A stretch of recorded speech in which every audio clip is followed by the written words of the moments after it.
байлаа. Тэгээд би нөгөө нэг энэ жил гадагшаа яваад сурыг тэгээд хинжээний амьдрыг гэж бодож байсан байхгүй юу? Энд 22 хоногийн турш өдөр болгон сууж байгаа тэр хүмүүс бэлдэж байгаа мэдчихсэн. Тийм учраас бидний чагсаалын 3 дахь шаардлагагүй байдал бэлэгдсэн гэж хэлж болохоор юм.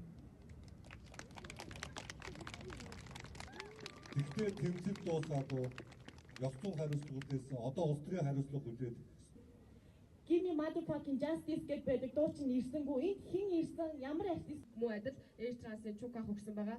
За тэр ард нэг удаагийн эмнэлгийн энэ ч залуучууд энэ ч эрх чөлөөнд хайртай энэ арчилсан тогтолцоонд хайртай хүмүүс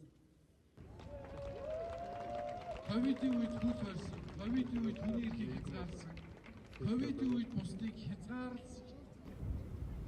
Гэтэл хүмүүсийн хандлага нэг төсөөснөөс илүү эерэг